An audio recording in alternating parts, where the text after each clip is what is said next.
नमस्कार दोस्तों, स्वागत है आपका इंस्पायर टॉक में एक बार फिर से, जहां हम लाते हैं दुनिया की सबसे प्रेरणादायक किताबों की कहानियां, सीख और वो विचार जो आपकी सोच को बदल सकते हैं। आज हम लेकर आए हैं एक ऐसी किताब की समरी जो सिर्फ एक लीडरशिप गाइड ही नहीं बल्कि जीवन में अंधेरे समय में रोशनी की तरह काम करती है। When the clouds come by Drew Povey. तो अगर आप जिंदगी के तूफानों से जूझ रहे हैं, अगर आप जानना चाहते हैं कि असफलता से कैसे सीखें और एक सच्चा लीडर कैसे बने, तो ये वीडियो आपके लिए है। चलिए शुरू करते हैं। भाग 1, जब जिंदगी में बादल छा जाएं। नई सोच की शुरुआत। कल्पना कीजिए कि आप एक ऐसी जगह खड़े हैं जहां हर दिशा में केवल धुंध है, कुछ भी साफ दिखाई नहीं दे रहा, ना आगे का रास्ता, ना ही मंजिल और ना ही कोई संकेत कि अब क्या होने वाला है और अब क्या करना है। ड्रू पोवे की किताब व्हेन द क्लाउड्स कम ठीक इसी स्थिति के बारे में बात करती है, जब जिंदगी में परेशानियों के बादल घिर जाते हैं और हम असमंजस में डूब जाते हैं। किताब का सार, बदलाव का समय। यह किताब दरअसल कठिन समय में मजबूत फैसले लेने, लीडरशिप को निखारने और आत्मनिरीक्षण की ताकत को पहचानने की एक गाइड है। पोवे एक स्कूल के हेड रहे हैं जो अपनी लीडरशिप से एक फेल हो रहे स्कूल को सफलता की ऊंचाइयों तक ले गए। उन्होंने उन अनुभवों से सीखे गए सबक इस किताब में बांटे हैं, जिससे हर कोई सीख सकता है, चाहे वह कोई लीडर हो, शिक्षक, पेरेंट या एक सामान्य इंसान ही क्यों न हो। पहला विचार, बादल तो आएंगे ही, पर क्या हम तैयार हैं? पोवे कहते हैं कि बादल यानी समस्याएं, दुख, असफलताएं ये जिंदगी का हिस्सा हैं। इन्हें रोकना हमारे हाथ में नहीं होता, पर यह तय करना जरूर हमारे हाथ में है कि हम इनका सामना कैसे करें। परिस्थितियों से नहीं, प्रतिक्रियाओं से फर्क पड़ता है। एक ही हालात दो लोगों के लिए अलग अलग अनुभव लेकर आते हैं। फर्क इस बात से पड़ता है कि कौन कैसे प्रतिक्रिया देता है। माइंडसेट का जादू। पॉजिटिव माइंडसेट रखने से सबसे मुश्किल दौर भी हम कुछ नया सीख सकते हैं। दूसरा विचार, नेतृत्व का सही मतलब। ड्रू पोवे कहते हैं कि सच्चा लीडर वही होता है जो तूफान में भी अपनी टीम के लिए रोशनी बन सके। नेतृत्व सिर्फ पोजीशन का नाम नहीं है, ये एक जिम्मेदारी भी है। लीडरशिप की शुरुआत खुद से होती है। आप तभी दूसरों को प्रेरित कर सकते हैं जब आप खुद प्रेरित हों। कम्युनिकेशन की ताकत। एक लीडर को चाहिए कि वह स्पष्ट, ईमानदार और सहानुभूति से बात करे। मुश्किल समय में शब्द भी मरहम का काम करते हैं। तीसरा विचार, परिवर्तन आसान नहीं पर जरूरी है। जब हालात बिगड़ते हैं तब बदलाव की जरूरत और भी बढ़ जाती है, पर अधिकतर लोग बदलाव से डरते हैं। पोवे इस डर को पहचानते हैं और बताते हैं कि कैसे इसे पार किया जा सकता है। बदलाव का स्वागत करें, विरोध नहीं। जब हम खुले मन से नई चीजों को अपनाते हैं तो बेहतर विकल्प हमारे लिए सामने आते हैं। छोटे कदम, बड़ा फर्क। छोटे छोटे बदलाव रोजाना करें, समय के साथ वे बड़ी सफलता में बदल जाते हैं। भाग 2, भीतर की शक्ति और आत्म नेतृत्व। Self leadership when the clouds come by Drew Povey. जब जिंदगी में मुश्किलें दस्तक देती हैं तो हम अक्सर बाहर मदद तलाशते हैं, कोई रास्ता दिखाए, कोई सहारा दे। लेकिन ड्रू पोवे हमें याद दिलाते हैं कि हमारी सबसे बड़ी ताकत हमारे अंदर ही होती है। यही आत्म नेतृत्व है, खुद को समझना, खुद को चलाना और खुद पर विश्वास रखना, खुद को लीड करना, खुद का कप्तान बनना। पोवे कहते हैं कि सच्चा नेतृत्व हमेशा बाहर से शुरू नहीं होता, वो तो भीतर से पनपता है। जब तक हम खुद के इमोशंस, सोच और आदतों को नियंत्रण नहीं करते, तब तक हम दूसरों के लिए लीडर नहीं बन सकते। सवाल पूछो, बहाने मत बनाओ। अपने आप से सच्चे सवाल पूछें, मैं ऐसा क्यों कर रहा हूं? क्या मुझे यह आगे बढ़ा रहा है या रोक रहा है? आत्म जागरूकता यानी कि सेल्फ अवेयरनेस। जब हमें अपनी ताकत, कमजोरियां, डर और सीमाएं पता चलती हैं, तभी हम उन्हें बदल सकते हैं। इमोशनल इंटेलिजेंस की भूमिका। आज के समय में IQ से ज्यादा जरूरी है EQ यानी इमोशनल इंटेलिजेंस। पोवे इस पर जोर देते हैं कि कठिन समय में भावनात्मक नियंत्रण और समझ ही हमें टिकाए रखती है। संवेदनशील बनो, कमजोर नहीं। दूसरों की फीलिंग समझने का मतलब यह नहीं है कि आप कमजोर हो, इसका मतलब है कि आप इंसानियत से भरे हो। रिएक्शन नहीं, रेस्पॉन्स दें। किसी भी चुनौती या इंसान पर गुस्से में प्रतिक्रिया देने के बजाय ठंडे दिमाग से उत्तर देना हमें और मजबूत बनाता है। कठिन फैसले और उनका असर। कभी कभी सबसे कठिन स्थिति में सबसे कठिन फैसले लेने पड़ते हैं, खासकर जब लोग आपको समझते नहीं या परिणाम साफ नहीं देते। ड्रू पोवे ऐसे ही कुछ फैसलों का जिक्र करते हैं जो उन्हें स्कूल लीडरशिप के दौरान लिए। सही फैसले, ना कि आसान। कुछ फैसले भावनात्मक रूप से हमें तोड़ देते हैं, पर अगर वे संगठन या जीवन की भलाई के लिए हैं तो उन्हें लेना ही पड़ता है। रिस्क लेना सीखो। सफलता के रास्ते में जोखिम अपरिहार्य है, लेकिन स्मार्ट लीडर वो होता है जो रिस्क को ठीक से तोलकर उठाता है। दिनचर्या आपकी असली पहचान। हम जो रोज करते हैं वही हमारी असली पहचान है। जब सब कुछ बिगड़ रहा हो तब भी एक अच्छी दिनचर्या हमें स्थिर रखती है। सुबह की शुरुआत तय करो। जैसे जैसे आपकी सुबह होगी वैसा ही दिन भी होगा। सुबह जल्दी से उठकर खुद पर ध्यान देना यह सबसे कारगर आदत है। छोटे लक्ष्य तय करो। बड़े लक्ष्य की ओर बढ़ने के लिए रोजाना छोटे लक्ष्य हासिल करना बेहद जरूरी है। खुद से की गई बातचीत यानी कि सेल्फ टॉक बदलो। पोवे बताते हैं कि हम दिन में लगभग मन में 60,000 से भी ज्यादा विचारों को सोचते हैं। अगर ये विचार नकारात्मक हैं तो वे हमारी शक्ति को खत्म कर देंगे, लेकिन अगर यही विचार प्रेरणादायक हैं तो हम पहाड़ भी हिला सकते हैं। मैं नहीं कर सकता को मैं कोशिश करूंगा में बदलो। भाग 3, टीम वर्क और भरोसा और नेतृत्व में पारदर्शिता। जब जिंदगी में बादल घिरते हैं तब एक अकेला इंसान हमेशा मजबूत नहीं रह सकता। ड्रू पोवे इस किताब में बार बार इस बात को रेखांकित करते हैं कि टीम ही असली ताकत होती है, चाहे बात किसी स्कूल की हो, किसी संस्था की या फिर एक परिवार की। टीम का निर्माण हर व्यक्ति मायने रखता है। पोवे की लीडरशिप में जिस स्कूल को पुनर्जीवित किया गया था वहां उन्होंने एक बात साफ कही, यह काम किसी एक आदमी की वजह से नहीं हुआ बल्कि पूरी टीम की एकता और सहयोगिता की वजह से हो पाया। हर इंसान को अहमियत दो। हर एक अच्छा लीडर कभी ये नहीं सोचता कि मेरे बिना सब बिखर जाएगा, बल्कि वो मानता है कि हर किसी का योगदान जरूरी है। टीम वर्क का मतलब सिर्फ साथ काम करना नहीं बल्कि एक दूसरे को समझना भी है। टीम तभी मजबूत बन सकती है जब लीडर ईमानदारी से सब कुछ सुनता हो और हर एक व्यक्ति को ओनरशिप देता है। पोवे इसे शेयर्ड रेस्पॉन्सिबिलिटी कहते हैं, यानी जिम्मेदारी सभी की है, सिर्फ लीडर की नहीं। भरोसे की ताकत। जब कोई संस्था या टीम मुश्किल दौर से गुजरती है तब वहां काम करने वाले लोगों के बीच भरोसा होना बेहद जरूरी है।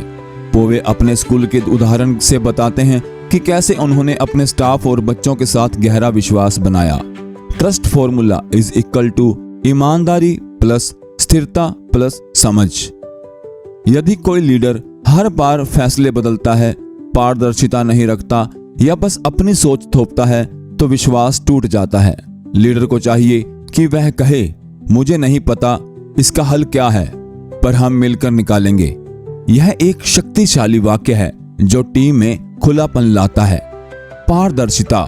सच्चाई से भागो नहीं। ड्रू पोवे बताते हैं कि नेतृत्व का एक अहम स्तंभ पारदर्शिता।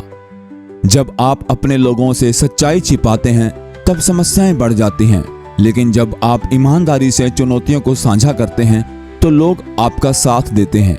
आई एम फाइन कहना बंद करें। जब हालात खराब हो तब यह दिखावा करना कि सब ठीक है एक खतरा होता है। पोवे कहते हैं कि लीडर को भी अपनी परेशानियां जाहिर करनी चाहिए। इससे टीम को इंसानियत और आत्मीयता महसूस होती है। सच्चाई बताना कमजोरी नहीं, हिम्मत है। मुश्किलों में संवाद बनाए रखें। जब तूफान आता है तो कई बार लोग चुप हो जाते हैं, बातचीत बंद हो जाती है और इससे गलतफहमियां जन्म लेती हैं। ड्रू पोवे कहते हैं कि कठिन समय में संवाद और भी जरूरी हो जाता है।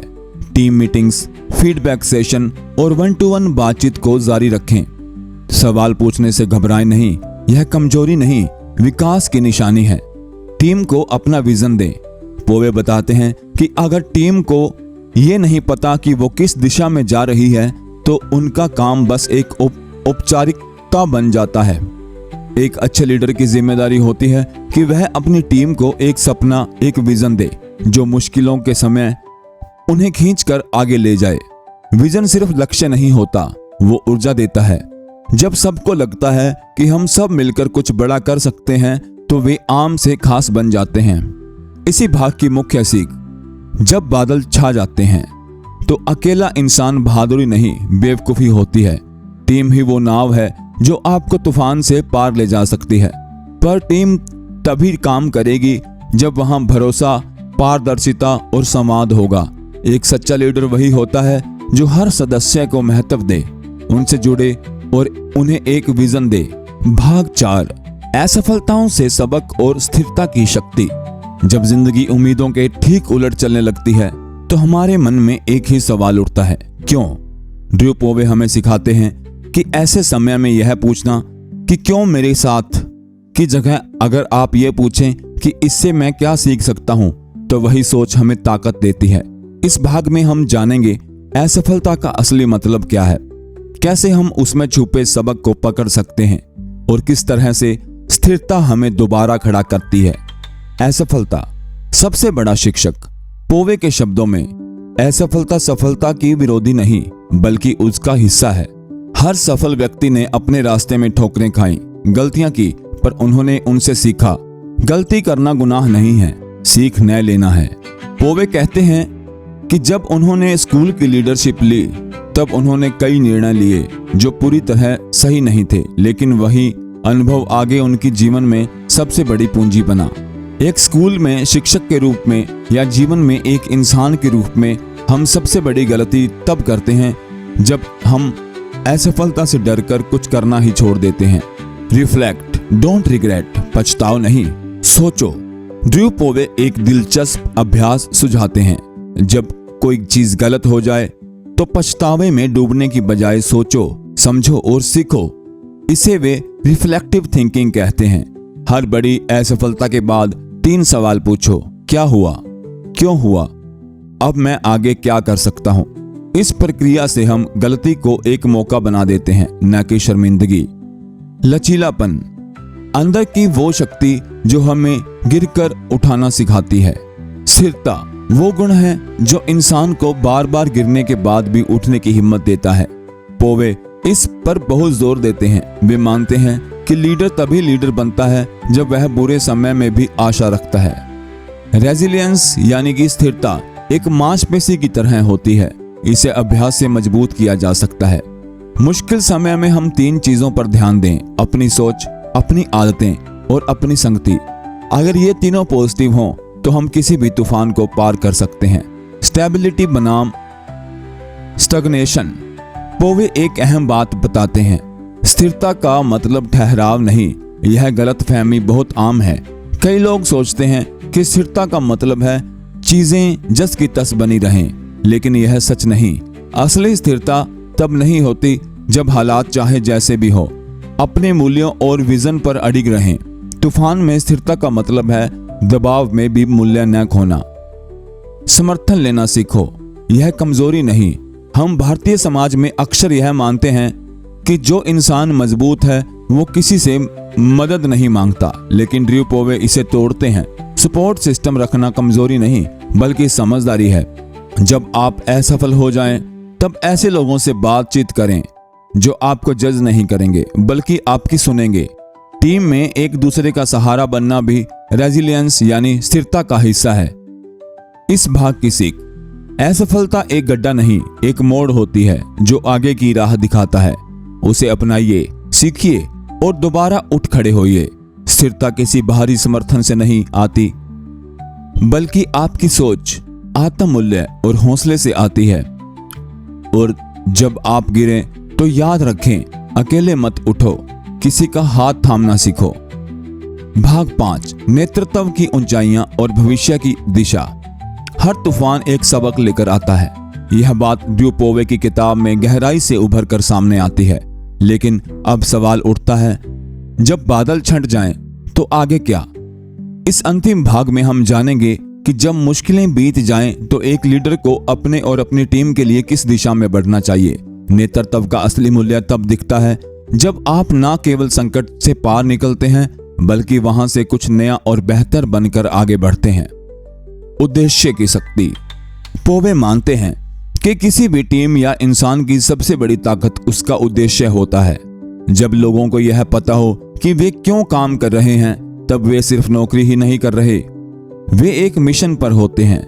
वाई से जुड़ो, सिर्फ क्या करना है और कैसे करना है तक सीमित न रहें। सबसे पहले यह समझें कि क्यों करना है। उद्देश्य वह ईंधन है जो टीम को लंबे समय तक प्रेरित रखता है, खासकर कठिन समय में। उनका मानना है कि टीम को एक मजबूत वाई मिलता है तो वे खुद ही रास्ते तलाशने लगते हैं। लोगों को ऊपर उठाओ, सच्चा लीडर वही है। पोवे कहते हैं कि एक लीडर की सबसे बड़ी जिम्मेदारी है कि वह दूसरों को ऊपर उठाए। यह तभी संभव है जब आप एक ऐसा वातावरण बनाएं जहां हर इंसान खुद को महत्वपूर्ण महसूस करे। प्रोत्साहन दो, आलोचना नहीं थोपो। टीम के हर सदस्य की ताकत को पहचानो और उसे उस दिशा में आगे बढ़ाओ। वह बताते हैं कि जब उन्होंने अपने स्कूल में कुछ छात्रों को उनके रुचि क्षेत्र में काम करने का मौका दिया, जैसे थिएटर, आर्ट्स, स्पोर्ट्स, तो उनकी परफॉर्मेंस पढ़ाई में भी बेहतर हो गई। निरंतर सुधार की मानसिकता यानी कि ग्रोथ माइंडसेट। पोवे ग्रोथ माइंडसेट के बड़े समर्थक हैं। उनका कहना है कि एक लीडर या संस्था कभी भी यह नहीं कह सकती कि अब हम परफेक्ट हैं। बदलाव और सुधार एक सतत प्रक्रिया है। फीडबैक को डर की तरह नहीं, तोहफे की तरह लो। हर चीज में सुधार की गुंजाइश होती है। एक अच्छे लीडर को यह स्वीकार करना चाहिए। उन्होंने अपने स्कूल में फीडबैक फ्राइडेज जैसी पहल शुरू की, जिसमें शिक्षक, विद्यार्थी और स्टाफ तभी खुलकर सुझाव और प्रक्रिया देते थे। उदाहरण बनो, उपदेश नहीं। ड्रू पोवे यह भी कहते हैं कि लीडरशिप बाय एग्जाम्पल ही सबसे असरदार होती है। शब्दों से ज्यादा असर हमारे व्यवहार का होता है। अगर आप चाहते हैं कि आपकी टीम ईमानदार हो तो खुद ईमानदारी से फैसले लें। अगर आप चाहते हैं कि लोग खुले दिल से बोलें तो खुद आलोचना सुनने को तैयार रहें। Be the standard you want to see in your organisation, यह उनका पसंदीदा वाक्य है। भविष्य का निर्माण, विजन से यथार्थ तक। जब आप संकट से उबर जाते हैं तो वहां ठहरना ठीक नहीं। पोवे मानते हैं कि बच जाना एक उपलब्धि है, लेकिन बदलाव लाना असली सफलता है। भविष्य की कल्पना करें, एक ऐसा सपना जो आपको और आपकी टीम को उत्साहित करे। छोटे लक्ष्य तय करें और उन्हें हासिल करके बड़ी दिशा में आगे बढ़ें। उन्होंने यह भी लिखा कि जब स्कूल में पढ़ाई के साथ छात्रों को उनका सपना दिखाया गया, जैसे कि वे डॉक्टर, इंजीनियर या आर्टिस्ट बन सकते हैं, तो उनका व्यवहार और भी ज्यादा प्रदर्शन दोनों बेहतर हो गए। इस भाग की सीख और संपूर्ण समरी का सार। जब बादल आते हैं तो वे अंधेरा जरूर लाते हैं, लेकिन वहीं से नया सूरज भी निकलता है। ड्रू पोवे की व्हेन द क्लाउड्स कम हमें यही सिखाती है कि नेतृत्व सिर्फ पद नहीं, जिम्मेदारी है। कठिन समय में खुद को और अपनी टीम को समझना जरूरी है। असफलताएं हमारे सबसे अच्छे शिक्षक होती हैं। लचीलापन, पारदर्शिता और उद्देश्य, यही नेतृत्व की असली नींव है। लीडरशिप का मतलब है दूसरों को ऊपर उठाना, ना कि खुद ऊंचा दिखना। जब जिंदगी में बादल छा जाएं तो घबराएं मत, क्योंकि हो सकता है कि उसी अंधेरे में आपकी सबसे बड़ी रोशनी छिपी हो। ड्रू पोवे की यह किताब हमें यही सिखाती है कि सच्चा लीडर वही है जो तूफान में दिशा दे और उसके बाद नई दुनिया बसाए। धन्यवाद दोस्तों, अब मिलते हैं अगली बुक के साथ।